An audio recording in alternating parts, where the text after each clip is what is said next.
اعوذ باللہ من الشیطان الرجیم، بسم اللہ الرحمن الرحیم۔ السلام علیکم ورحمۃ اللہ وبرکاتہ۔ معزز سامعین، سب سے پہلے میں آپ کو اپنے اس چینل میں خوش آمدید کہتا ہوں۔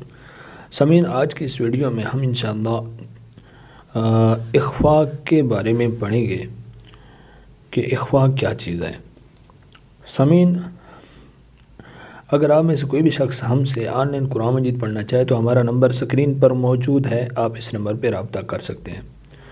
اگر آپ میں سے کسی شخص نے ہمارے چینل کو سبسکرائب نہیں کیا تو ہمارے چینل کو سبسکرائب بھی کر لیں تاکہ آنے والی ہر ویڈیو آپ تک بر وقت پہنچتی رہے۔ آئیے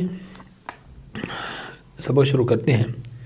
اخفاء کا کیا مطلب ہے؟ اخفاء کا مطلب ہے نون ساکن یا نون تنوین کے بعد 15 حروف میں سے کوئی حرف آ جائے تو پھر اس نون ساکن یا نون تنوین کو اس کے مخرج سے علیحدہ کر کے اس کی آواز کو ناک میں چھپا کر پڑھنا۔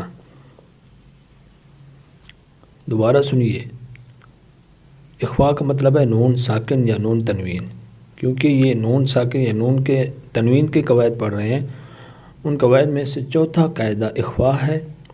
تو تنوین کے بعد 15 حروف میں سے کوئی حرف آ جائے، کون سے 15 حروف وہ آگے ہم آپ کو بتاتے ہیں، تو پھر اس نون ساکن یا نون تنوین کو اس کے مخرج سے علیحدہ کر کے اس کی آواز کو ناک میں چھپا کر پڑھنا۔ وہ 15 حروف اخفاء یہ ہیں: تا، ثا، جیم، دال، ذال، زا، سین، شین، صاد، ضاد وغیرہ وغیرہ، یعنی الف سے لے کر یا تک 28 حروف میں سے 6 حروف ہلکی، 6 حروف یرملون اور 1 حروف اقلاب نکال دیں، باقی سب حروف اخفاء ہیں۔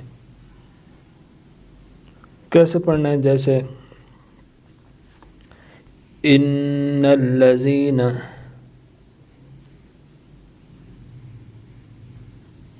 اسی طرح اور مثالیں ہیں کہ میں آپ کو مثالیں دے دوں گا انشاءاللہ۔